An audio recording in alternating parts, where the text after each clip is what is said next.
Vladimir Putin एक ऐसा नाम जो पिछले 2 दशकों से ग्लोबल पॉलिटिक्स को इन्फ्लुएंस करता आ रहा है। लेकिन क्या आपको पता है उनका बचपन किसी पॉलिटिकल बैकग्राउंड में नहीं बल्कि एक छोटे से गरीब परिवार में गुजरा था।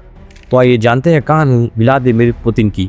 7 अक्टूबर 1952 सोवियत यूनियन के एक गरीब परिवार में जन्म होता है व्लादिमीर पुतिन का। और गरीब होने के कारण उनका बचपन आसान बिल्कुल नहीं था। छोटा सा अपार्टमेंट, लिमिटेड रिसोर्सेस और टफ सराउंडिंग्स के साथ वो शुरुआत से ही लड़ाई झगड़ों में काफी ज्यादा इन्वॉल्व रहते थे। और अपने स्कूल के दिनों में ही उन्होंने जूडो और संबो जैसे मार्शल आर्ट सीखना शुरू कर दिया था, जहाँ से डिसिप्लिन और कंट्रोल उनकी पर्सनैलिटी का हिस्सा बन गई। और आगे चलकर उन्होंने एक ऐसा डिसीजन लिया जो उनकी जिंदगी का डायरेक्शन बदलने वाला था। उन्होंने ज्वाइन किया KGB, सोवियत यूनियन की इंटेलिजेंस एजेंसी, जहाँ पर उन्होंने कई सालों तक एक जासूस के तौर पर सीक्रेट इंटेलिजेंस ऑपरेशंस पर काम किया।